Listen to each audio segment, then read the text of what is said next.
So often I get asked by golfers, how do I hit the ball correctly? And they'll make a swing like this, and they'll hit the ground first, and even if it's straight, the ball goes nowhere. But actually, more importantly, maybe the question you should be asking is, where should I hit the ball correctly in order to produce ball and then ground contact and a much bigger distance, even if that one's just drifted slightly out to the right? So I know what you're thinking. What do you mean, where should I hit the ball? Am I meaning which part of the golf ball should I hit? No, not at all.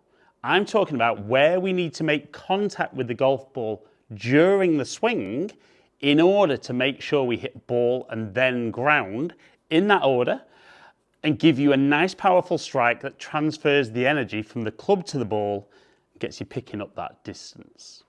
So, I know that sounds remarkably easy, doesn't it? So I want you to think about the golf swing as the club basically moving in a circular motion around your body. So the club's going to move up in the backswing, it's going to move down, it's going to find the lowest point of the swing and then continue back up. But when you speak to golfers, or when I speak to golfers, a lot of the time they'll talk about, well, the golf ball is obviously the bottom of the swing, but that's not actually true.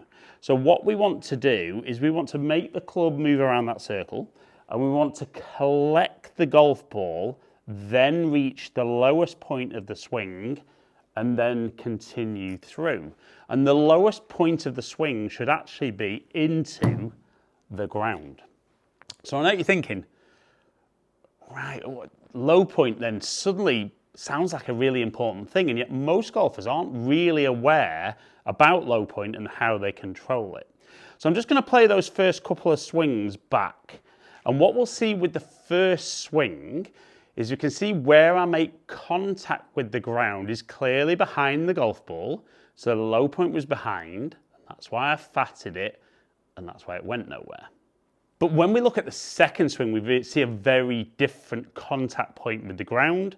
So we can see as we work through, the body looks like it moves a little differently, but certainly collect ball and then ground. Now I know what you're thinking. Okay, that's fantastic. So how do I achieve striking the ball in the correct part of the golf swing? So I want you to think about, if the bottom of the circle was here, right underneath the golf ball, we'd be hitting it ball and ground at the same time. But what we want to do is we want to move the lowest point forward in the golf swing, so we're actually catching the ball earlier in the swing so that we hit ball and then low point and ground. Whereas if you're somebody who fats it, thins it, tops it, you're actually getting your low point behind, so you're catching it too late in the golf swing. And I think this can be a great little understanding that, okay, we need to catch the ball earlier in the swing. So if I were to swing just with my weight 50-50, pretty much I'm going to touch down there. So how would I need to move the low point that way to catch the ball earlier? Well, I could just move my weight more that way, and straight away I should start catching ahead of the golf ball. So that's the first thing I would think about, as in try and feel like you move a little bit more towards the target. And straight away when I work on this with golfers, we see the low point ahead, but it's still not necessarily far enough ahead to really improve the quality of the golf shot. So even though that weight shift is vital, moving towards the target is how we start that downswing, and it's definitely going to get us from being 2 inches behind to being slightly ahead. Now a little bit depends on how deep your divot is. So with some golfers that 1 inch ahead will work fine, but I want you to have another concept with the actual circle itself. So I said the club's moving in a circular motion around the golf swing. So obviously the width of the circle will be there to there, okay? Now, because obviously there's some wrist hinge involved, we're kind of talking about that distance remaining fairly consistent during the swing, but at what point does this distance become maximum again. So for a lot of golfers, when the golf ball in their eyes is the bottom of the swing, we see that the circle is at its widest point back here. And we can see I'm then going to make contact with the ground and ideally not do that. But if I said to you, I want you to have a concept and just try this in a few practice swings of feeling like you're going to try and make the circle at its widest down here, maybe a couple of foot in front of the golf ball. So we're going to feel like the club and the arms extend after the shot. And you can see straight away, I suddenly start touching the ground much further ahead, even without working really hard on that weight shift. So I'm going to set up level with the golf ball, focus on feeling nice and wide down there, and definitely touching after the golf ball. So I would do a few practice swings, and if you're in a studio or on a driving range, have a bit of feedback as to where you're touching the mat. If you're on grass, it'll obviously be that the divots will be starting this side of the ball as opposed to that side. But the ability to control your contact with the ground, so where you hit the ground and where you catch the ball in the swing, is so important if you're going to be a good ball striker. So as a practice swing, we've done that great. So now we're going to feel like I get a little shift and then as wide as I can on the way through. And it's a very different feel. I see more club head speed, more ball speed, low point 3.3 inches ahead. So the club's traveling down 4.4 degrees into impact. And all of a sudden my A-iron there carrying 150 yards.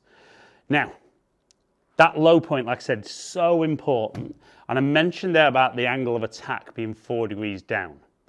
How many of you golfers watching, and please comment below and let me know, have been told you need to hit down more in your swing? I'm guessing quite a lot of you. Now the key is, if your low point is this side of the golf ball, the club is moving down, so you're catching it earlier to collect ball and then ground. Now obviously the further ahead the low point is, the more the club is moving down at impact. So you should never be trying to hit down. If we can feel that we shift towards the target and get nice and wide as we come through, we can hear the contact with the ground, and I know I'm catching the ball earlier, and it's such a good feeling. Even for me, it does make a big difference. I mean, if I were to just hit what would feel a normal one for me, say 81 mile an hour club speed, 110 ball speed, 2.2 inches ahead, 2.8 degrees down, and 150. But I know even when I focus on feeling wider a couple of feet after the ball, definitely see my low point start to move a little further ahead. And it just feels a more powerful strike. We can see there, 84 mile an hour club speed, 112 ball speed, low point further ahead, and a little bit more carry, even though I didn't square the face up. So like I opened the video, don't be thinking so much about how do I strike the ball correctly? How do I strike ball and then ground? Think about where I should be hitting the ball in my golf swing. And if you're a poor ball striker, I'll guarantee that you're catching the ball too late in your swing. And like I said, that's going to be fats. If you miss the ground, thins or tops, but really focus, little shift towards the target, really feel nice and wide, the circle as wide as you can after impact, and honestly, you'll stand up there, make some swings, and really will start hitting some of the best struck irons, hybrids and fairway woods from the ground that you've ever hit.